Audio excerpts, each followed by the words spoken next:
सभी व्यूअर्स का वेलकम करता हूं वाईडी के एडिटोरियल क्लास में। आज उसी अंदाज के अंदर अपने यूजुअल सुबह के फर्स्ट एडिटोरियल को हम पढ़ने वाले हैं। नो 100% कोटा। दो चीज़ें इस एडिटोरियल में खास है, यूपीएससी के लिहाज से बहुत अच्छा है, डिस्क्रिप्टिव के लिहाज से बहुत अच्छा है। दूसरा बहुत ईजी है पढ़ने के अंदर। आप सभी को सजेस्ट करूंगा इस वीडियो को यहीं पॉज करें या इसकी वॉइस को, साउंड को कम कर दें। अपने आप पढ़ने की कोशिश करें, जितना आप पढ़ सकते हैं वहाँ पे हेल्प लें जहाँ पे आपको ज़रूरत पड़े।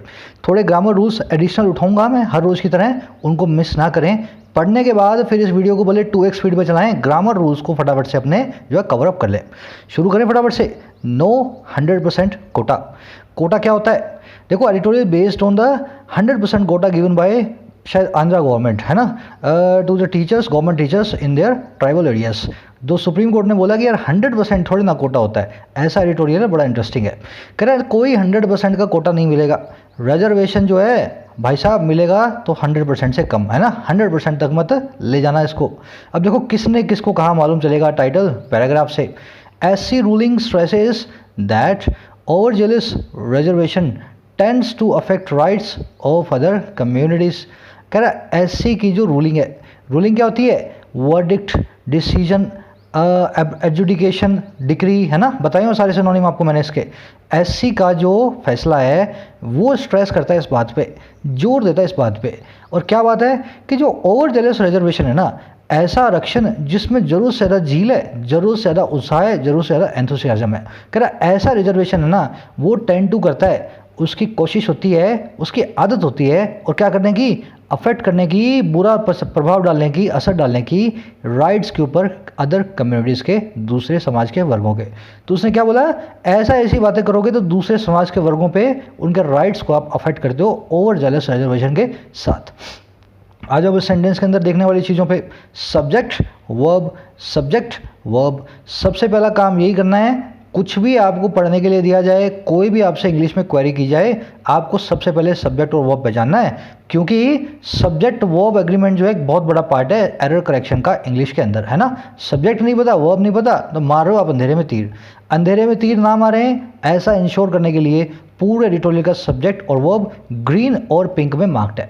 येलो के अंदर स्पेशल वर्ड्स हैं जिनकी तरफ मैं आपका ध्यान खींचना चाहता हूँ। इनका सब्जेक्ट वर्ब से कोई ताल्लुक नहीं है। कोशिश करें अपने सब्जेक्ट वर्ब को मेरे वाले से मैच करने की, ठीक है ना। इस एक्सरसाइज को साथ में जरूर करें। दूसरी चीज़, आ जाओ इसके पीछे की वोकैब और ग्रामर पे। ओवर क्या होता है? आपको बहुत बार बताया मैंने, शुरू में ओवर या आउट लग जाए उसका मतलब होता है ज़्यादा। ये जेलस में, ये जो जीलस है ना, जील है, जील उत्साह वाली, ये वो है, जेलस नहीं है जलने वाला किसी से, समझ गए ना, वो जे होता है। तो कह रहा है ये ZEL जो जील है और जो ज़्यादा हो गई है, मतलब ज़्यादा उत्साह आ गया है, ज़्यादा आप एंथुसियास्टिक हो गए हो, हाइपर एक्टिव हो गए हो, ठीक है ना। चलो दूसरी चीज़, ये टेंड टू मैंने आपको बताया, मतलब किसी की आदत होना। टेंड टू बहुत कंफ्यूजिंग है। क्यों?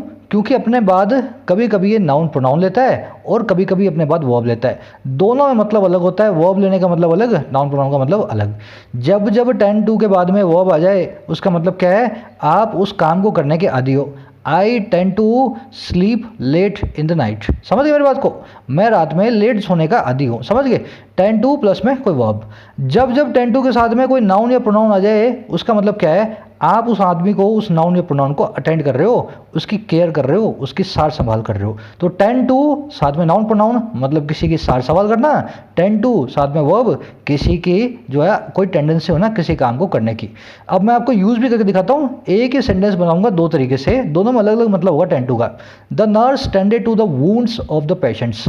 The nurse tended to work late in night shifts. पहले में क्या है? टेंड टू के बाद में वूंड आ गए, घाव आ गया, द डिटरमाइनर लगा हुआ है, मतलब एक नाउन है। दूसरे में टेंड टू के बाद में क्या आ गया? वर्क नाम की एक वर्ब आ गई। तो इसका मतलब पहले वाले का हो गया टेंड टू, मतलब यहाँ पे किसी की केयर करना। नर्स केयर करती थी किसकी? पेशेंट्स की, पेशेंट्स के घावों की। समझ गए मेरी बात को? उनको सहलाती थी, उनको मलहम लगाती थी, टेंड टू कर देती। दूसरे में नर्स की आदत थी रात में लेट शिफ्ट तक काम करने की, नाइट शिफ्ट में काम करने की। इसी तरह से he stayed home and tended to her ailing mom. He stayed home and tended to stay aloof from the world. वो घर पे रहता था और अपनी माँ की सेवा करता था, और वो घर पे रहता था और दुनिया से कटा रहने की उसकी आदत थी। समझे इस वर्ड को? इस जो है ना फ्रेज को, टेंड टू को ऐसे यूज किया जाता है। नोट डाउन करें कहीं। छोटी सी एक आपको मैं समरी दे देता हूँ, आप पढ़ क्या रहे हैं आपको मालूम चले। समरी ये है, इन आंध्रा में क्या हुआ, इन गधों ने क्या किया, 100% कोटा दे दिया टीचर्स में ट्राइबल एरियाज़ के अंदर। इनका एक लॉजिक था, पर वो लॉजिक ऐसा जिसको आपको सुन करके हंसी आएगी, बाद में बताऊंगा।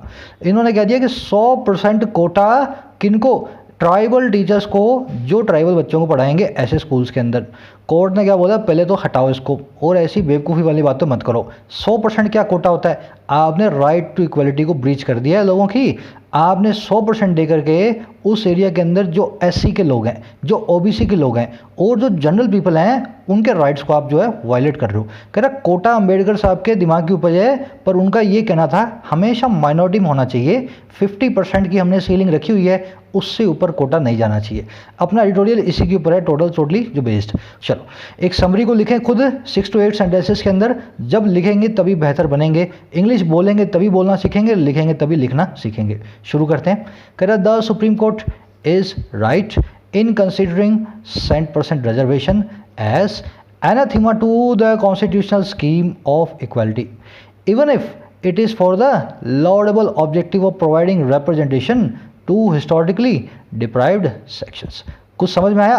सबसे पहली कोशिश ये किया करो, जैसे मैं पढ़ रहा हूँ वर्ड टू वर्ड हर सेंटेंस को पढ़ो आप। सुप्रीम कोर्ट है सही, सुप्रीम कोर्ट है जायज़, सुप्रीम कोर्ट इज राइट। अच्छा किस काम को करने में, इन लगा के बता रहा है, कंसीडर करने में, ऐसा मानने में। अच्छा क्या मानने में, कि 100% जो रिजर्वेशन है ना, 100% का जो आरक्षण है, और कैसे, जो कि एनाथीमा 2 है, जो बिल्कुल ऑपोजिट है। एनाथीमा 2 मतलब बिल्कुल जो है ना ऑपोजिट है, और किसके, कॉन्स्टिट्यूशन की जो स्कीम है ना इक्वालिटी की, कॉन्स्टिट्यूशन का जो फीचर है समानता का। कह रहा इवन इफ, यहाँ तक कि तब, इवन इफ यहाँ तक कि तब, it is for the laudable objective, ये है उस ऑब्जेक्टिव के लिए जो बड़ा है प्रशंसनीय, लॉडेबल ऑब्जेक्टिव। अच्छा कौन सा ऑब्जेक्टिव होगा, providing representation to historically deprived sections, जो कि है देने का प्रतिनिधित्व को, रिप्रेजेंटेशन को ऐसे सेक्शंस को जो ऐतिहासिक रूप से हिस्टोरिकली डिप्राइव्ड है, वंचित हैं, आज तक जो है अभावों में जी रहे हैं।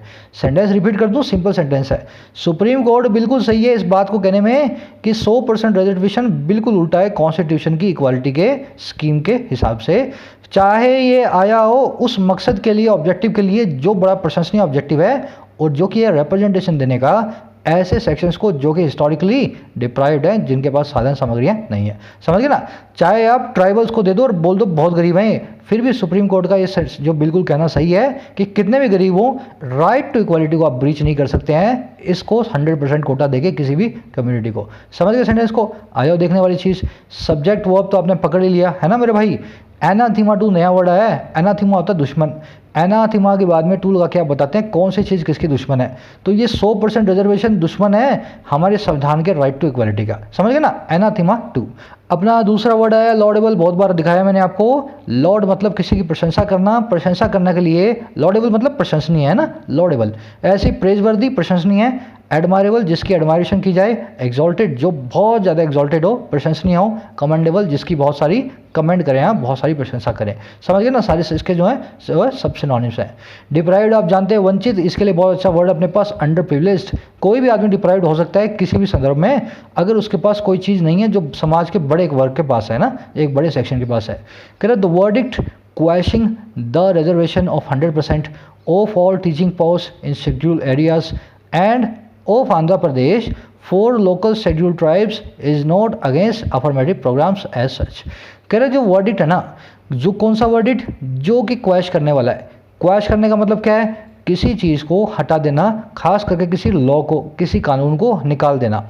कह रहे जो वर्डिक्ट है, जो नलीफाई करने वाला है, इनवैलिडेट करने वाला है, कैंसिल करने वाला है, और किसको, रिजर्वेशन को, जो कि है 100% का, सारे के सारे मास्टरों की पोस्ट में, टीचर्स की पोस्ट में, कौन से एरियाज़ में, शेड्यूल एरियाज़ के अंदर, और कहाँ के, आंध्र प्रदेश के।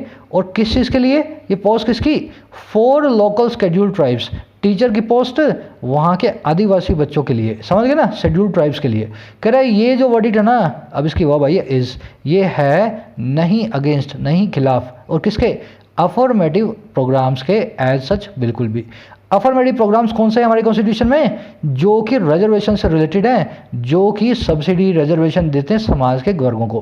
कह रहा है ये जो वर्डिक्ट है ना, इस रिजर्वेशन को काटने वाला बिल्कुल भी इन अफर्मेटिव प्रोग्राम्स के, SC ST की भलाई के प्रोग्राम्स के बिल्कुल भी अगेंस्ट नहीं है। अच्छा फिर क्या है अगर अगेंस्ट नहीं है तो? कह रहा but a caution against implementing them in a manner detrimental to the rest of the society. ये वर्डिक्ट है इज अ कॉशन, ये है एक सावधानी, एक सचेत, जो है सचेत करने वाली बात। और किसके? इनको इम्प्लीमेंट करने के। और किनको? इन जो है अफर्मेटिव प्रोग्राम्स को, इनको अमलीकरण में लाने के ऐसे एक मैनर में जो कि डेट्रीमेंटल टू है, हानिकारक है रेस्ट ऑफ द सोसाइटी के लिए, बाकी के समाज के लिए। वर्डिट है ना, ये वर्डिट की वर्ब आई है पहले इज, और दूसरी वर्ड क्या आई है जो वर्ब लगी है इसके बाद इज, जो है अ क्वेश्चन। इस अ क्वेश्चन से पहले भी इज लगा हुआ है। इस तरह से आप इस सेंटेंस को समझेंगे तो आपको समझ में आएगा। ये इसके खिलाफ नहीं है, पर ये एक सावधानी है इस तरह के प्रोग्राम्स को इम्प्लीमेंट करने की जो कि समाज के कई वर्गों के डेट्रीमेंटल है, खिलाफ है। सेंटेंस को रिपीट कर लें, बिल्कुल भी सीधा सेंटेंस है, आपको जो है इसमें जो है ना बिल्कुल भी नहीं होना है कंफ्यूज। आ जाओ सेंटेंस के पीछे की देखने की चीज़ों में। ये देम किसके लिए लगा है? इम्प्लीमेंटिंग देम, किसके लिए देम लगा है? देम लगा है यहाँ पे अफर्मेटिव प्रोग्राम्स के लिए। अब आपके दिमाग में सवाल आएगा, सर देम तो इंसानों के लिए लगता है, दे आर कमिंग, है ना, we gave them the fruits, तो ये देम तो इंसान के लिए होता है, ये कैसे जानवरों के लिए और अफर्मेटिव प्रोग्राम्स के लिए लग गया? ये आपका बहुत बड़ा मिसकंसेप्शन है अगर आप सोचते हो दे और देम सिर्फ इंसानों के लिए लगता है। दे देम ये जो होते हैं ना, ये सबके सब नाउन इंस जो है जेंडर इनसेंसिटिव जो है प्रोनाउंस है। इट लगता है जानवरों के लिए और निर्जीव वस्तुओं के लिए, देम नहीं लगता है, ठीक है ना। देम मतलब सबके लिए लगता है, कहने का मतलब ये। दूसरी चीज़ एज सच, इसको मैं यूज़ करके दिखाता हूँ। आपने सच एज तो बहुत बार देखा है, एज सच क्या होता है वो मेरे साथ देख लो। इसका मतलब होता है एग्जैक्टली।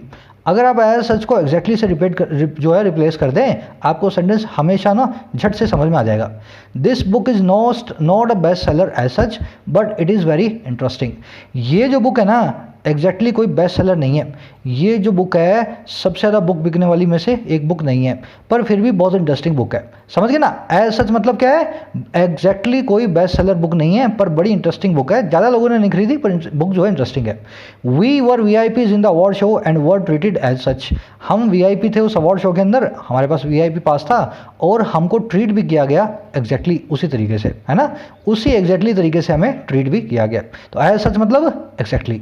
चलो आगे बढ़ते हैं। और इसमें देखने वाला, हाँ एक छोटी सी मैं चीज़ बताता हूँ आपको, जो खबरी पे मेरे सब व्यूअर्स जो हैं लिसनर्स हैं ऑलरेडी जानते हैं। मैंने आपको बताया था खबरी पे फिक्स प्रपोजिशंस में, फिक्स प्रपोजिशंस को याद करने के फॉर्मूलाज होते हैं।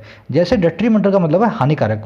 अब डेट्रीमेंटल के मैं जितने भी सिनोनिम लाऊंगा ना अच्छे उन सबके बाद टू ही लगता है। जैसे डेट्रीमेंटल टू है ना, वैसे इंजरियस टू होता है, डेंजरस टू होता है, हार्मफुल टू होता है, बेनफुल टू होता है, परनिशियस टू होता है, डैमेजिंग टू होता है, एडवर्स टू होता है, डिजास्टर्स टू होता है। हैरान हो जाओगे आप, ज़्यादातर नाउन्स, ज़्यादातर प्रोनाउंस ऐसे ही हैं, एडजेक्टिव्स ऐसे ही हैं जिनके बाद प्रपोजिशन फिक्स है, उनके सिनोनिम्स के बाद भी प्रपोजिशन फिक्स रहती हैं। तो आपको सिर्फ डेट्रीमेंटल टू पकड़ना और बाकी सारे सिनोनिम याद करने हैं, आपको हमेशा याद हो जाएगा इनके बाद में हमेशा टू लगाना है।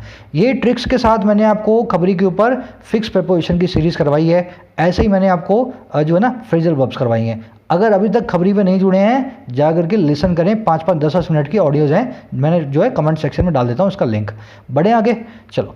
अ 5 जज constitution bench found that year marking teacher post in areas notified under the 5th schedule of constitution adversely affected the interest of other candidates। 5 जज की कॉन्स्टिट्यूशनल बेंच ने ऐसा पाया। अच्छा क्या पाया जी? उसने ऐसा पाया कि जो ईयर मार्क करने का काम है ना, सेट असाइड करने का काम है, साइड में निशान लगा करके रख देने का काम है रिजर्व के अंदर, और किसको? टीचरों की पोस्ट को। अच्छा कहाँ पे?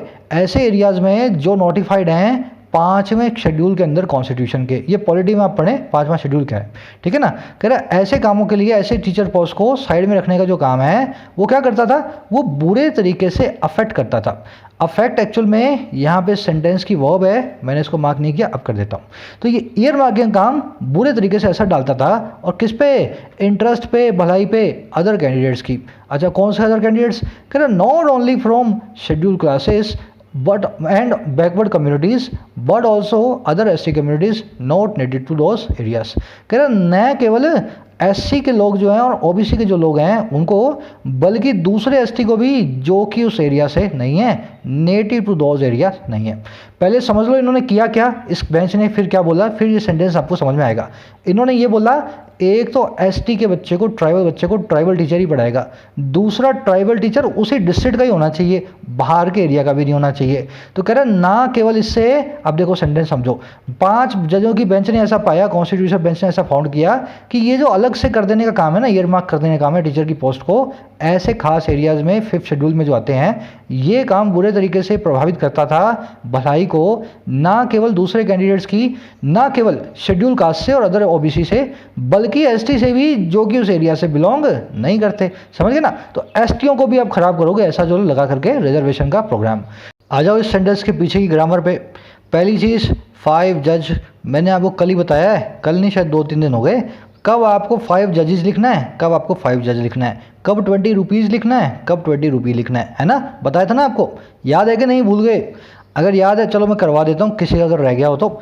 ये तब ऐसा लिखना होता है 5 जज बीच में एक हाइफन लगा के। देखो जज तो 5 है, फिर जजेस नहीं लिखा हमने लिखा 5 जज। ऐसा तब हम करते हैं जब ये इस तरह के जो है ना phrases as an adjective use होते हैं। जैसे एग्जांपल देता हूँ आपको, द बेंच कंसिस्टेड 5 जजेस, बेंच में 5 जज थे, बेंच कंसिस्ट करती थी 5 जजेस को। अगर आप इसको अभी पार्स करोगे, द आर्टिकल है, बेंच सब्जेक्ट है, कंसिस्ट वर्ब है, पास्ट इंडेफिनिट टेंस है, V2 लगी हुई है, ये क्या बनेगा, वर्ब के बाद में आने वाला ऑब्जेक्ट बनेगा वर्ब का। एडजेक्टिव बन सकता है क्या? मान लो ये एडजेक्टिव है तो इसके बाद में दूसरा कोई ऑब्जेक्ट आया है, वर्ब के बाद में अगर आएगा तो उसका ऑब्जेक्ट ही आएगा मेरे भाई। एडजेक्टिव तो आ नहीं सकता अकेला, दूसरा नाउन तो कोई आ नहीं सकता, इसके बिना नाउन के तो आ नहीं सकता है। तो अगर ये बिना नाउन के नहीं आया है तो मतलब ये खुद ही नाउन है, एक नाउन है, एक वर्ब का ऑब्जेक्ट है। तो मैं यहाँ पे इसको 5 जज नहीं लिख सकता, मुझे लिखना है 5 जजेस, बीच में से निकाल देना है इस हाइफन को। बता चुका हूँ, रिपीट करवा रहा हूँ। अगर इसी को मैं दूसरे सेंटेंस में यूज़ करूँ, द 5 जज बेंच गेव द वर्डिक्ट, 5 जजों की बेंच ने वर्डिक्ट को दिया। अब देखो यहाँ पे 5 जजेस को मुझे 5 जज करना है, क्यों करना है? द आर्टिकल है, बेंच सब्जेक्ट है, गेव वर्ब है, पास्ट इंडेफिनिट टेंस है, V2 लगी हुई है, वर्डिक्ट इस वर्ब का ऑब्जेक्ट है। अब ये 5 जज क्या कर रहा है? इस बेंच के बारे में बता रहा है भाई। बेंच बड़ी छोटी, कितने जजों की? 5 जजों की। 5 जज जो है एक एडजेक्टिव की तरह काम कर रहा है, एडजेक्टिव की तरह काम कर रहा है तो इसको हम प्लूरलाइज नहीं करेंगे, इसके आगे हाइफन बीच में लगा के पीछे से एस निकाल देंगे। बड़ा ही सिंपल सा कॉन्सेप्ट है, बच्चों को आना चाहिए ये, और एग्जाम में पूछते मैंने देखा है गलत करते हुए लोगों को। ध्यान रखें कब एडजेक्टिव को नाउन और कब नाउन को एडजेक्टिव आप ट्रीट करते हैं। बड़े आगे इसके अंदर दूसरी चीज़, ईयर मार्क करना क्या होता है? छोटी स्टोरी है इसके पीछे। पहले हुआ क्या करता था, जानवरों के पीछे कान के एक है ना छोटी सी नथ लगा देते थे, ये मेरा जानवर, ये तेरा जानवर, ये मेरी भैंस, ये तेरी भैंस। ईयर के पीछे मार्क करके अपने कह देते थे ये तो मेरी वाली है ना, इसको तो भूल जा तू, ये तेरी वाली है। जब वो है गडरिया लेकर के जाते थे ना जानवरों को, तो ईयर मार्क करते थे वो। तब आज है ना वहीं से अपने ईयर मार्क नाम की वर्ब निकाल ली। अगर आप पैसों को ईयर मार्क कर रहे हो तो पैसों को साइड में रख रहे हो, अगर आप टीचर की पोस्ट को ईयर मार्क कर रहे हो तो उनको आप जो है रिजर्वेशन कर रहे हो, साइड में रख रहे हो। ईयर मार्क करने का मतलब ये होता है किसी चीज़ को साइड में रिजर्व करके रख देना कि ये तो हमारे जो है किसी और काम आएगी, इसको आप भूल जाओ। बढ़े आगे। चलो, नॉट ओनली बट ऑल्सो, इसके लिए मैंने आपको बताया था एक ने नाम की एडवर्ब होती है, जहां जहां आपको दिखेगी आपको बहुत परेशान करेगी। उसका मतलब ये होता है यहां से नॉट ओनली निकाल दूं, यहां से बट ऑल्सो निकाल दूं, और इस बट ऑल्सो की जगह में ने लग दूं, तो ये सेंटेंस का मतलब वही रहेगा। तो ऐसा भी हो सकता था, इंटरेस्ट ऑफ अदर कैंडिडेट्स, इस नॉट ओनली को भूल जाओ, other candidates from scheduled caste and other backward communities ने अदर एसटी कम्युनिटीज। समझ गए ना? नॉट ओनली बट ऑल्सो दोनों को निकाल के बट ऑल्सो की जगह अगर ने रख दो तो सेंटेंस आपका वैसा का वैसा ही रहता है। नेटिव भी वही है जो ऊपर बताया था, फिक्स प्रपोजिशन अपने बाद में टू लेती है। नेटिव के सारे सिनोनिम्स अपने बाद में टू लेते हैं, local to, aboriginal to, indigenous to, हमेशा सबके सबका फिक्स प्रपोजिशन है टू है। चलो आगे बढ़ते हैं। कह रहा of course what the government did in its original orders of 1986 and thereafter in a subsequent order in 2000 was not without its own rationale। कह रहा बिल्कुल सही है, ऑफ कोर्स जो सरकार ने किया, इस स्टेट गवर्नमेंट ने किया, कब? अपने ओरिजिनल ऑर्डर में 1986 से, और उसके बाद में आने वाले ऑर्डर में सन 2000 के अंदर। कह रहा जो सरकार ने किया ना वो नहीं था, was not without, इसके खुद के लॉजिक के बिना इसके खुद के रैशनल के बिना। 1986 से करती आ रही है वहाँ की ये सरकार, है ना, कह रहा है ये जो करती आ रही है ना, उसके पीछे भी सरकार हमेशा लॉजिक के साथ ही काम जो है करती है। सेंटेंस में देखने वाला रैशनल मैंने आपको बताया हुआ है, इसको रैशनाले नहीं बोलते, रैशनल होता है, इसका मतलब होता है लॉजिक, है ना। दूसरी चीज़ यहाँ पे पूरा जो ना क्लोज ये सब्जेक्ट का काम कर रहा है इस वॉज वर्ब के। What the government did was not without rational, समझ गए ना, ये क्लोज है, सब्जेक्ट है इसका, एक वर्ब है, इसलिए मैं इसको क्लोज बोल रहा हूँ। ये नाउन का जो है सब्जेक्ट का काम कर रहा है, इसको बोलेंगे हम नाउन क्लोज। आगे बढ़ते हैं, कह रहा it found that there were chronic absenteeism among teachers who did not belong to those remote areas. इसने ऐसा पाया। अच्छा, इट कौन है यहाँ पे? टीचर्स की बात हो रही है, स्टेट गवर्नमेंट की बात हो रही है, कोर्ट की बात हो रही है, थोड़ा सोचा करो इस बारे में, है ना। ये प्रोनाउन लगा इट, सबसे बड़ी निशानी है पहले वाले सेंटेंस के अंदर अगर कोई निर्जीव वस्तु आई है तो उसी के लिए लगा है। तो कौन आया पहले वाले सेंटेंस में? स्टेट गवर्नमेंट, उसी की बात हो रही है। तो कह रहा स्टेट गवर्नमेंट ने ऐसा पाया, इट फाउंड, और क्या पाया? दैट, ये पाया वहाँ पे था क्रॉनिक एब्सेंटिज्म। क्रॉनिक मतलब लंबे टाइम से, एब्सेंटिज्म मतलब नदारद रहने का काम। कह रहे लंबे समय से लोग नदारद रहते थे, एब्सेंट रहते थे, और कहाँ पे? टीचर्स के बीच में ऐसा पाया गया, वहाँ के अध्यापकों के बीच में ऐसा पाया गया। अच्छा, कौन से टीचर? जो कि बिलोंग टू नहीं करते थे, जो कि लोकल नहीं थे, इन रिमोट एरियाज़ के, इन दूर दूर के प्रदेशों के। और कौन से एरियाज हैं? कह रहे जहाँ पे where the schools were located, जहाँ पे स्कूल्स लोकेटेड थे, स्थित थे, समझ गए ना। तो कोर्ट ने, जो अपनी गवर्नमेंट है, उसने ऐसा पाया बाहर से आने वाले टीचर इन ट्राइबल एरियाज़ में लंबे समय तक एब्सेंट रहते थे, वहाँ से गायब रहते थे, समझ गए। सेंटेंस में देखने वाली चीज़ क्या है? क्रॉनिक वर्ड को नोट करें, बहुत बार आप डिजीज़ के साथ में देखेंगे। क्रॉनिक डिजीज़ वो होती है ऐसी डिजीज़ जो लंबे समय तक, लाइफ टाइम आपके साथ रहती है, जैसे डायबिटीज़, है ना। Diabetes is a chronic disease, ऐसे आप इस वर्ड को याद रखें, लंबे समय तक चलने वाली कोई चीज़ होती है क्रॉनिक। ये जो है एब्सेंटिज्म, एब्सेंट से ही बना है, अगर एब्सेंट आप देख लेंगे तो एब्सेंटिज्म आपको समझ में आ जाएगा। इसकी स्पेलिंग नोट करें, इसमें डबल ई आता है, कम ऐसी स्पेलिंग है जिसमें डबल ई आई है इंग्लिश के अंदर, देखो ध्यान से, ई आई लगा के आओगे आप पेपर के अंदर, पर यहाँ पे डबल ई आई है। इसको एक बार लिख करके देख लो, आपको याद रहेगी स्पेलिंग हमेशा। हु लगता है टीचर्स के लिए, इंसान है, टीचर्स के लिए हु लगा दिया हमने। रिमोट होता है दूर के, फार फ्लंग, या इसको हम बोल सकते हैं फार ऑफ। चलो आगे बढ़ते हैं। कह रहा हाउएवर, हालांकि its solution of drafting only members of local tribes was not a viable solution. इसका जो सोल्यूशन था, इसने जो हल निकाला, किसने? स्टेट गवर्नमेंट ने। कह रहे इसका सोल्यूशन था ड्राफ्ट करने का सिर्फ मेंबर्स को लोकल ट्राइब्स के, लोकल जो आदिवासी जातियों के, वो सोल्यूशन वायबल सोल्यूशन नहीं था, एप्रोप्रिएट सोल्यूशन या फिजिबल सोल्यूशन नहीं था। ड्राफ्ट करने का मतलब क्या है? इसने जो ऑर्डर पास किया, ड्राफ्ट जो किया, उसके अंदर सिर्फ लोकल मेंबर्स है ना ट्राइब्स के, बोल दिया ये वाली आदिवासी जातियाँ ही इन स्कूलों में पढ़ा सकती हैं सरकारी नौकरी लेकर के। कह रहा ये बिल्कुल वाइबल नहीं था, बिल्कुल जो है बेहुदा सोल्यूशन था इनका। कह रहा as the bench note it could have come up with other incentives to ensure attendance of teacher। जैसा कि बेंच ने नोट किया, बेंच ने ऐसा ऑब्जर्व किया कि ये आ सकती थी, कम अप हो सकती थी, कौन? State government. ये निकाल करके ला सकती थी विद अदर इंसेंटिव्स, दूसरे इंसेंटिव्स को, और क्यों? इंश्योर करने के लिए अटेंडेंस को, टीचर्स की मौजूदगी को, टीचर्स की। तो स्टेट ने बोला ये आरक्षण का कौन सा तरीका है, आप टीचर्स को अपनी जो है नौकरी पे बुलाओगे, कुछ दूसरा इंसेंटिव अपनाते ताकि टीचर्स वहाँ पे आकर के अपने काम पे फ़र्ज को निभाते। समझ गए सेंटेंस को? यहाँ पे देखने वाली चीज़ है मेरे भाई, कुड हैव प्लस में वर्ब की थर्ड फॉर्म, कम केम कम होता है। अब यूँ मतलब ना सर ये तो फर्स्ट फॉर्म है वर्ब की, कम केम कम है ना, तो तीसरी फॉर्म कम ही होती है। कुड हैव प्लस V3 आप जानते हैं अच्छे से। अगर कोई लड़का नया है और नहीं जानता ना, सिर्फ पिछले 15 एडिटोरियल्स पढ़ ले, मैक्सिमम आप ग्रामर रूल्स जो हैं आपके जो कवर हो जाएंगे। मैं वो बहुत बार करवा चुका हूँ, आज इसको रिपीट नहीं करेंगे। कम अप होना है मतलब किसी चीज़ से कोई चीज़ को निकाल करके लाना है। She came up with the idea, यही वो लड़की है जो इस आइडिया को लेकर के आई है ना। वैसे कह रहा स्टेट गवर्नमेंट को कम अप होना चाहिए था, लेकर के आना चाहिए था एक इंसेंटिव के आइडिया को। आगे बढ़ते हैं। कह रहा another aspect that the court took into account was that Andhra Pradesh was a local area system of recruitment to public servants। कह रहा दूसरा जो पहलू है, आस्पेक्ट है, फेसेट है, जिसको कोर्ट ने अकाउंट में टेक किया। टेक इनटू अकाउंट मतलब क्या है? अपने कंसीडरेशन में लेना, अपनी गिनती में ले लेना। तो कह रहे दूसरा एक पहलू जिसको कोर्ट ने अपनी कंसीडरेशन के लिए लिया, वो पहलू क्या था? वो ये था दैट वो ये कि आंध्र प्रदेश है ना, उसके पास क्या है? एक लोकल एरिया सिस्टम है, कैसा, रिक्रूटमेंट का पब्लिक सर्विसेज के अंदर, समझ गए। वहाँ पे लोकल एरिया सिस्टम आगे बताएगा क्या होता है, पर कह रहा है ऐसा सिस्टम आंध्र प्रदेश के पास है, ऐसा उसने नोट किया। सेंटेंस में एक चीज़ की तरफ आपको ध्यान खींचूंगा, ये भी सब्जेक्ट है और ये भी सब्जेक्ट है, दो मैंने यहाँ पे ग्रीन किए हुए हैं, इनकी दो वर्ब्स आई हैं, पहले यहाँ पे टुक, दूसरी यहाँ पे वॉज। अगर आप ध्यान से देखोगे तो वॉज है ना, इस एस्पेक्ट की वर्ब है, ये तो आपको समझ में आएगा, किससे पार्सिंग करके समझ में आएगा कि कौन किसकी वर्ब है। एक हिंट मैं आपको दे देता हूँ, जब जब आपके पास सब्जेक्ट्स लगातार आ जाएं बिना वर्ब के, तो लास्ट में जो बची हुई वर्ब होती है ना, पहले वाले सब्जेक्ट की होती है। मतलब कहने का ये है, बहुत कम चांसेज हैं कि एस्पेक्ट की वर्ब टुक इनटू काउंट होती और कोड की वर्ब वॉज होती। हमेशा ऐसे सोचें, जब एक नाउन आ गया खुला आवारा, दूसरा नाउन आ गया खुला आवारा, तो पहले की वर्ब जो है ना, अब जो आएगी वो नहीं है, बाद में जो आएगी ना वो वाली है, समझ गए। चलो आगे बढ़ते हैं। कह रहा है the president under article 371D has issued orders that a resident of district slash zone can not apply to another district slash zone for appointment. President ने इस आर्टिकल के अंदर ऐसा इश्यू कर दिया है ऑर्डर्स को, और क्या, एक रेसिडेंट जो है ना, कौन से जोन का, इस जोन का, वो अप्लाई नहीं कर सकता इस जोन में दूसरे जोन में अपॉइंटमेंट के लिए। मतलब अगर आप मान लो आप राजस्थान के अंदर हो, जोधपुर से आपको जॉब करनी है पाली के अंदर, तो ये पॉसिबल नहीं है आंध्र प्रदेश के अंदर। वहाँ पे उसने आर्टिकल लगा रखा है प्रेसिडेंट ने कि जोधपुर वाला जोधपुर में करेगा, पाली वाला पाली के अंदर करेगा। तो कह रहा है अगर ऐसा हो गया तो आगे बताएगा, देखो इससे क्या दिक्कत आने वाली है।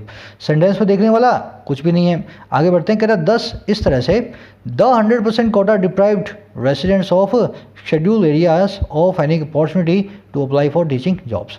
इस प्रकार से 100% का जो कोटा है वो वंचित करता है, डिप्राइव करता है रेसिडेंट्स को, रहने वाले को शेड्यूल एरियाज़ के अंदर, और किस चीज़ से, किसी भी अपॉर्चुनिटी से अप्लाई करने की टीचिंग जॉब को।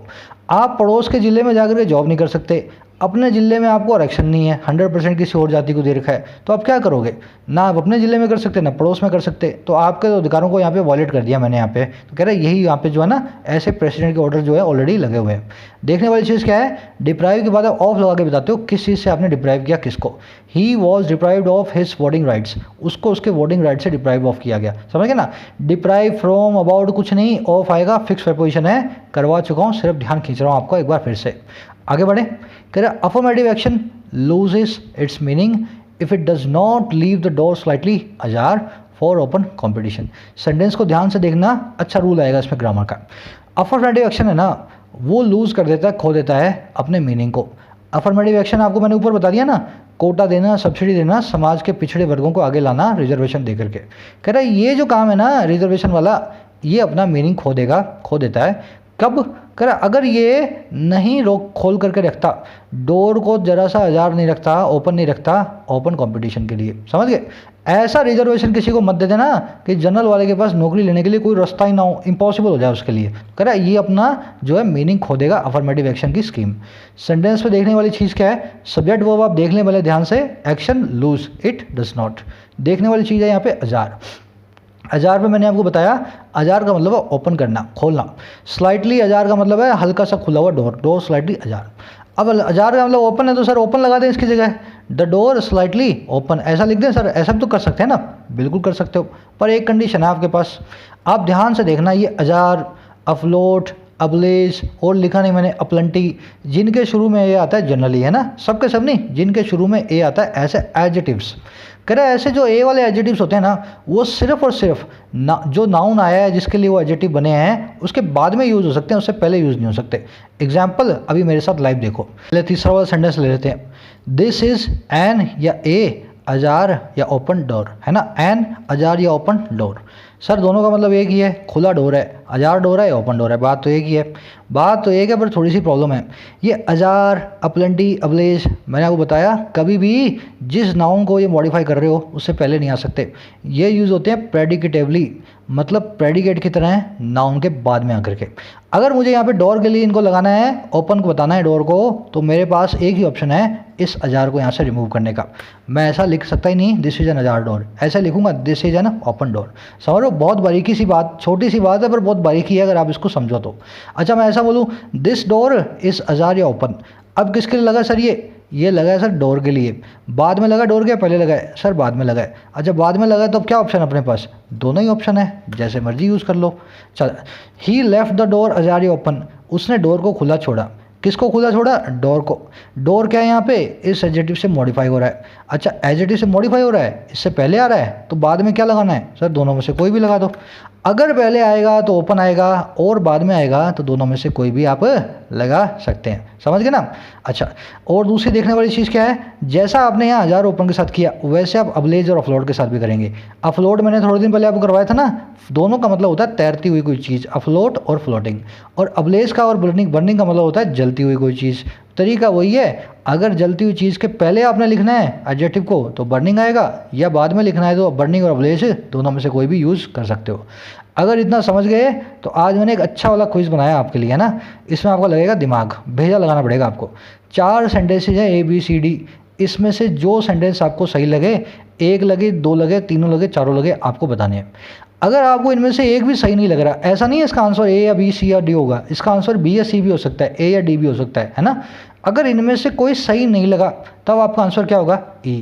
पर आंसर E नहीं होगा, फिर आपको सही सेंटेंस लिखना है अपने हिसाब से और मुझे बताना है। आप सही सेंटेंस को अगर एक से ज़्यादा तरीक़ों से लिख सकते हो, मान लो ऐसा आ रहा हो जैसे this door is Ajar open, दोनों तरीके से लिख सकते हैं ना, अजार भी और ओपन भी, तो करके दिखाना। एक से ज़्यादा तरीक़ों से लिख करके दिखाओ तो और भी अच्छा है। कोशिश करेगा हर लड़का और हर लड़की, सबसे एक्सपेक्ट करता हूँ मैं ये कॉन्सेप्ट को आपको कभी जो है ना, तुच्छे कॉन्सेप्ट है यार, है ना, ग्रेजुएट हो आप सबके सब, ये छोटी मोटी चीज़ें है ना, हमेशा के लिए जो है इनको जो है सीख करके दूर कर दो अपने से। चलो आगे बढ़ते हैं। हाँ, एक और चीज़ बोल दूं मैं, अब कोई ये मत बोलना सर ऐसा ए से शुरू होने वाले सबके सब होते हैं क्या, एप्पल के साथ ऐसा होगा क्या? अरे मेरे भाई, एडजेक्टिव के साथ होता है, एप्पल एडजेक्टिव नहीं है, और ए से हो ये भी ज़रूरी नहीं है। एफ्लुएंट एक एडजेक्टिव है, एफ्लुएंट का मतलब होता है अमीर आदमी। अब एफ्लुएंट को आप यूँ मत समझ लेना, ये प्रेडिकेटिवली यूज होगा हमेशा, जो है मैन एफ्लुएंट ही होगा, एफ्लुएंट मैन भी होता है। जो होते हैं वो मैंने लिख दिए हैं, और भी आएगा टाइम के साथ आपको बताऊंगा, हर एक को मत समझ लेना जो ए से एडजेक्टिव शुरू होता हो। चलो, कह रहे doctor B.R. Ambedkar observed during the debate in constituent assembly on equality clause. Ambedkar साहब ने ऑब्जर्व किया डिबेट के दौरान, बहस के दौरान कॉन्स्टिट्यूएंट असेंबली, संविधान सभा के अंदर, और किस चीज़ पे? इक्वालिटी के क्लॉज पे, ऐसे रूल पे, क्लॉज पे जो समानता का बनने वाला था। कह रहा उस पर उन्होंने सही ऑब्जर्व किया। अब देखो ऑब्जर्व क्या किया, दैट वो ये किया, any reservation normally ought to be for a minority of seats। कोई भी जो रिजर्वेशन है ना, किसी भी प्रकार का जो आरक्षण है, वो सामान्य तौर पे नॉर्मली या जनरली होना चाहिए छोटी सी माइनॉरिटी ऑफ सीट्स के लिए। अब माइनॉरिटी ऑफ सीट्स उन्होंने बताया नहीं 50% है, 60% है, 5% है, समझ गए ना। माइनॉरिटी ऑफ सीट्स के लिए होना चाहिए, मेजॉरिटी सीट्स के लिए कभी भी रिजर्वेशन नहीं होना चाहिए। और टू मैंने आपको बताया मॉडल वर्ब है, इसकी जगह आप शुड, मस्ट, है ना, कुछ भी लगा सकते थे। नॉर्मली शुड भी, मस्ट भी, ऐसा भी आप लिख सकते थे। ought के साथ गलती लोग ये करते हैं, बाद में टू भूल जाते हैं, जैसे शुड के बाद तो लगाना नहीं होता तो ought भी लिख देते हैं, बड़ी गलती है, मत करना ऐसे। चलो, this is one of the points often urged in favour of the 50% cap imposed by the court. कह रहे ये जो है ना अम्बेडकर साहब की बात, कह रहे ये वन ऑफ द पॉइंट्स है, एक पॉइंट, सब पॉइंट्स में से एक पॉइंट है जिसको ऑफन अक्सर अर्ज किया जाता है, रिक्वेस्ट की जाती है, और किस में? फेवर में, जो है हक में, और किसके? 50% की जो कैप, 50% की जो मैक्सिमम सीलिंग, और कौन सी सीलिंग? जो कि इम्पोज की गई है कोर्ट के द्वारा टोटल रिजर्वेशन के। कह रहे अक्सर इसी पॉइंट को अम्बेडकर साहब की बात को ही इसके अंदर अर्ज किया जाता है कि 50% से ज़्यादा नहीं होना चाहिए। कह रहा अल्बीट, हालांकि, with some allowance for relaxation in circumstances, कह रहे कुछ अलाउंस के साथ, कुछ राहत के साथ रिलैक्सेशन की कुछ खास सर्कमस्टेंसेस में, खास स्थितियों में। तो इस पर भी कुछ खास जो सर्कमस्टेंसेस का क्लॉज लगा हुआ है, 50% से ज़्यादा भी हो सकती है, कहने का मतलब ये। सेंटेंस में देखने वाली चीज़ क्या है, कहानी तो आप समझ ही गए। इम्पोज यहाँ पे अचानक से आई V3 है, कैप के बारे में कुछ बता रही है। कैप, आप आज तक आप कैप जानते हो कि टोपी को कैप बोलते हैं। कैप का एक और मतलब भी होता है अपर लिमिट, किसी चीज़ को काम करने की जो अपर लिमिट है ना, वो आपकी जो है कैप होती है। योर सैलरी, या यूँ बोलूँ, your pocket money has been capped at 2000 rupees, तुम्हारी पॉकेट मनी की अपर लिमिट है 2000 रुपये। समझ गए ना, कैप करने का मतलब ये भी होता है। कैप का ही सिनोनिम है सीलिंग, जो आप अगले सेंटेंस में देखेंगे, दोनों को एक साथ लेकर के चलें, आगे बढ़ें। अल्बीट का मतलब होता है इवन दो, इसकी जगह इवन दो लगा देते हैं तो दोनों के वक्त जो है फ़र्क, दोनों में कुछ भी होने वाला था नहीं। कह रहा it is still a matter of debate whether the ceiling has इनेट sanctity. कह रहा ये अभी भी मैटर ऑफ डिबेट है, ये अभी बहस का मुद्दा है, हाँ के ना, वेदर, हाँ के ना, कि जो सीलिंग है, जो कैप है, जो अपर लिमिट है, उसकी कोई इननेट सैंक्टिटी है, उसकी कोई अंदर जो उसके निहित अंतर्निहित अंदर बसी हुई कोई पवित्रता है, सैंक्टिटी है या नहीं। कह रहे बट लेकिन इट इज़ क्लियर, ये बात है साफ, दैट वो ये कि wherever it is imperative that the cap be breached a special case must be made for it. कह रहे जहाँ भी ये इम्परेटिव हो, जहाँ भी ये ज़रूरी हो, नेसेसरी हो कि कैप जो है उसको ब्रीच किया जाए, कैप जो है उसको उल्लंघन किया जाए अपर लिमिट का, वहाँ एक स्पेशल केस को बनाया जाना चाहिए। अ special case must be made for it. Sentence में देखने वाली चीज़ क्या है, वर्ड है सैंक्टिटी। अगर इसको नहीं समझोगे तो सेंटेंस समझ में नहीं आएगा। किसी चीज़ की सैंक्टिटी होती है उसकी पवित्रता या उस चीज़ के सही होने की क्वालिटी। अगर ये अपर सीलिंग है कितनी पवित्र है, कह रहा है ये अभी भी मैटर ऑफ डिबेट है, ये अपर सीलिंग 50% की सही है या नहीं। और इसकी इननेट सैंक्टिटी के ऊपर सवाल है, इसके अंदर बसी हुई कितनी है, अंदर से कितनी सही है ना। इननेट मतलब इन इट्स नेचर, अंदर बसी हुई। कह रहा लेकिन ये साफ है जहाँ जहाँ जरूरी हो इस लिमिट को ब्रीच किया जाए और एक स्पेशल केस इसके लिए बनाया जाए। ऐसा कौन कह रहा है, हमारा एडिटोरियल कह रहा है इस बात को। सेंटेंस में देखने वाली और चीज़ क्या है, वर्ड तो आपने देख लिए। मैटर ऑफ डिबेट के लिए बहुत अच्छा सिनोनिम है, सिनोनिमस इसके लिए एक इडियम है, the jury is still out on. इसको ऐसा भी लिखा हो सकता था, तब आप कंफ्यूज हो जाते, the jury is still out on whether the ceiling has an innate sanctity. तब आपके लिए थोड़ा सा ट्रिकी हो जाता है इसको पढ़ना, तो ट्रिकी वाले पार्ट को भी समझ करके चलें। ऐसे इस इडियम्स को ये यूज़ करता है। जूरी का मतलब होता है किसी का फैसला करने वाले, आउट का मतलब क्या है, अभी भी वो काम पे लगे हुए हैं, फैसला अभी हुआ आना बाकी है। दूसरी चीज़ आ जाओ इसमें आगे, इम्पेरेटिव मैंने आपको बताया था। ऐसे एडजेक्टिव्स एसेंशियल, इम्पेरेटिव, इंपॉर्टेंट, ये अपने बाद में सब्जेक्टिव मूड ले लेते हैं। थोड़े दिन पहले बताया मैंने आपको सब्जेक्टिव मूड क्या होता है, 2-3 दिन हुए हैं। उसके पैसिव के अंदर आप इस तरह से बी प्लस में वर्ब की थर्ड फॉर्म यूज़ करते हो। जनरली आप ये फॉर्म कहीं यूज़ करते हुए नहीं देखोगे सवाए सब्जेक्टिव मूड के। कह रहा such a debate should not divert attention from the fact that there is a continuing need for a significant quota for ST. कह रहा ऐसी जो एक डिबेट है ना, उसको डाइवर्ट नहीं करना चाहिए, उसको मुद्दे से नहीं भटकाना चाहिए अटेंशन को इस फैक्ट से, इस बात से कि किस बात क्या है कि वहाँ पे कंटिन्यूइंग नीड है, एक जारी रहती हुई ज़रूरत है, और किसकी, एक बहुत बड़े सिग्निफिकेंट कोटा की एसटी के लिए। अच्छा कौन सा एसटी, खास करके वो वाले जो रह रहे हैं उन एरियाज़ में जो कि आते हैं under 5th schedule special dispensation, 5वें शेड्यूल की अनुसूची की खास प्रबंधन में, डिस्पेंसेशन में, मैनेजमेंट में, सिस्टम में। समझ गए ना। तो कह रहा है ऐसे जो मुद्दे हैं उनको इस चीज़ से, कंटिन्यूइंग नीड से हमें डाइवर्ट नहीं करना चाहिए। सेंटेंस पे देखने वाली चीज़ क्या है, should not divert attention from the fact. ये जो डाइवर्ट अटेंशन का काम होता है ना, मुद्दे से भटकाने का काम, इसके लिए बहुत अच्छा हमारे पास फ्रेज है रेड हेरिंग। मैंने आपको बताया था रेड हेरिंग खबरी के ऊपर, कितने लोगों को याद था बताना मुझे। Something that diverts your attention, ये एक 1 वर्ड सब्स्टिट्यूशन है, रेड हेरिंग इसको बोला जाता है, लाल रंग की हरे रंग की मछली है ना, हेरिंग नाम की मछली। इसके पीछे की कहानी मैं आपको बता चुका हूँ ऑलरेडी खबरी के ऊपर, जरूर से जाएँ, इडियम्स और फ्रेजेस को फॉलो करें। डिस्पेंसेशन होता है मैनेजमेंट, एडमिनिस्ट्रेशन, सिस्टम, इसको हम क्या कहते हैं, डिस्पेंसेशन।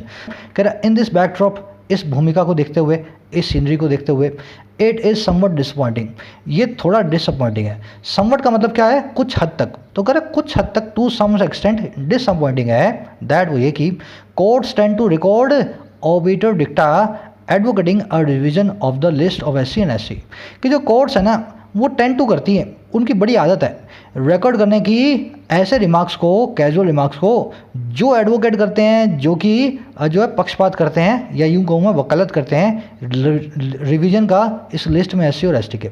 आपने बहुत बार सुना होगा इस कास्ट को ST में जोड़ दिया और इस कार्ड को ST में से निकाल दिया।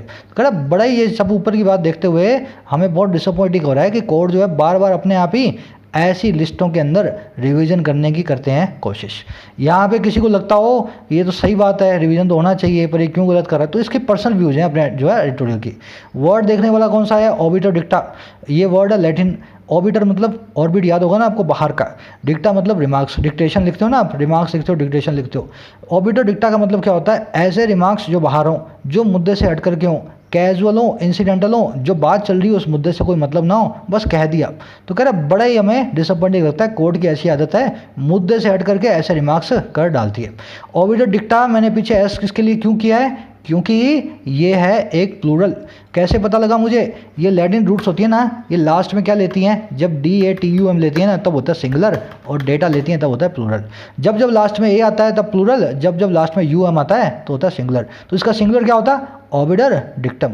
याद करने को नहीं बोल रहा हूँ, कहीं लिख लो, बस इतना जरूर याद रखना, लैटिन रूट्स अपने लास्ट में A लगा करके प्लूरल बनाती हैं और UM लगा करके सिंगुलर बनाती हैं। ठीक है ना, आगे बढ़े।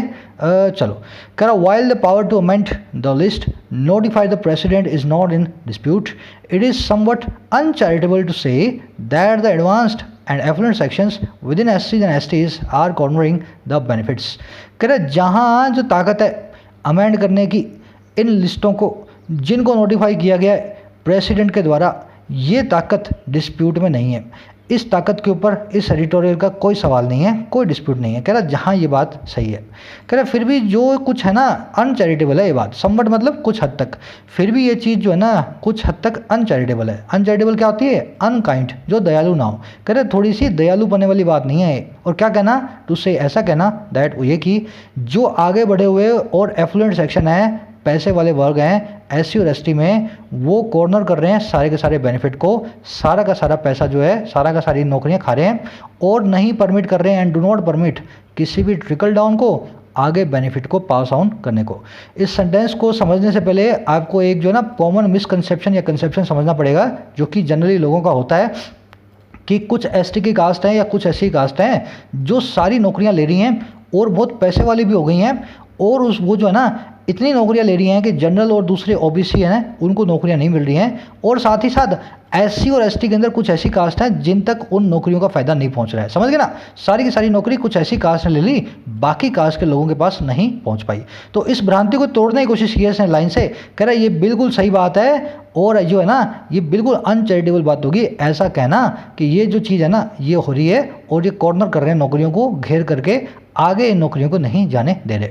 सेंटेंस में देखने वाले वर्ड्स हैं उससे आप समझोगे इसको। ट्रिकल डाउन करना क्या होता है? ट्रिकल का मतलब होता है रिसना, बूंद बूंद गिरना। ऊज आउट भी यही होता है, ड्रिबल भी यही होता है। डाउन का मतलब क्या है? नीचे की तरफ रिसना। तो ट्रिकल डाउन का मतलब ये होता है मैं आपको कुछ दे दूं और बोलूं परिवार में सबको जाकर के थोड़ा थोड़ा बांटना, तो आप उस बेनिफिट को ट्रिकल डाउन करेंगे, बूंद बूंद थोड़े थोड़े हिस्से करके अपने घर के अंदर सबको दे देंगे। समझ गए ना। कह रहा है अब ये इसका रीज़न बताएगा ऐसी बात क्यों गलत है। कह रहा है Indian society still some distance from reaching that point. अभी भी हमारा समाज थोड़ा डिस्टेंस दूर है ऐसे पॉइंट से रीच करने में, ऐसी जगह तक पहुंचने में। कहने का मतलब क्या है कि ज़रूर पैसा आ गया होगा कुछ कास्ट के पास कहने के लिए एफ्लुएंट है, एडवांस्ड है, पर अभी भी आप ऐसा नहीं कह सकते कि वो मानसिक तौर पे साइकोलॉजिकली एडवांस हो गई हैं या एफ्लुएंट हो गई हैं। अभी भी उनको आरक्षण की जरूरत है, इस एडिटोरियल का ऐसा कहना है। ये लास्ट लाइन डिसाइड करेगी अगर यहाँ पे ऑप्शंस के अंदर टोन्स के ओपन एंडेड होता तो। ओपन एंडेड टोन का एडिटोरियल है, इनकंक्लूसिव है, किसी भी चीज़ का कंक्लूजन नहीं दे रहा। एक तरफ कह रहा है 100% नहीं होना चाहिए, दूसरी तरफ कह रहा है कि इसको हमें जारी रखना है, और जो है कई समाज के सेक्शन अभी भी एफ्लुएंट और एडवांस नहीं हुए हैं, और साथ में उसके लॉजिक के नाम पे ये कह रहा है अभी भी हम बहुत दूर हैं इस पॉइंट को रीच करने में। इसको बोलते हैं इनकंक्लूसिव या open ended tone of the article. कभी कभी आर्टिकल की टोन है ना लास्ट सेंटेंस को पकड़ में, जो पढ़ने के बाद पकड़ में आती है। नोट डाउन करें, इस टोन को इस तरह से लिखा जाता है। जरूर से मुझे बताएं क्विज के क्वेश्चंस जो मैंने आपसे पूछे हैं, समरी को डालें कमेंट सेक्शन के अंदर। अपना हाथ चलाएं, पेन चलाएं, जो हाथ पांव चलाता है वही इंसान होता है जो तैरने को जो है सीख पाता है। तैरना है ना आपको, हाथ पांव तो चलाओ। लाइक करके बता सकते हैं वीडियो को, आपके लाइक्स बताते हैं ये वीडियो आपको नहीं, यूट्यूब के ऊपर जो है ना इसकी जो वो बताते हैं कितनी रेपुटेशन है इस वीडियो की, इस चैनल को कितना लोग पसंद करते हैं यूट्यूब के ऊपर। तो लाइक से सिर्फ यही मतलब होता है, आपको तो पसंद है मुझे मालूम है। इजाज़त दें मुझे, अगली वीडियो तक के लिए साइनिंग आउट।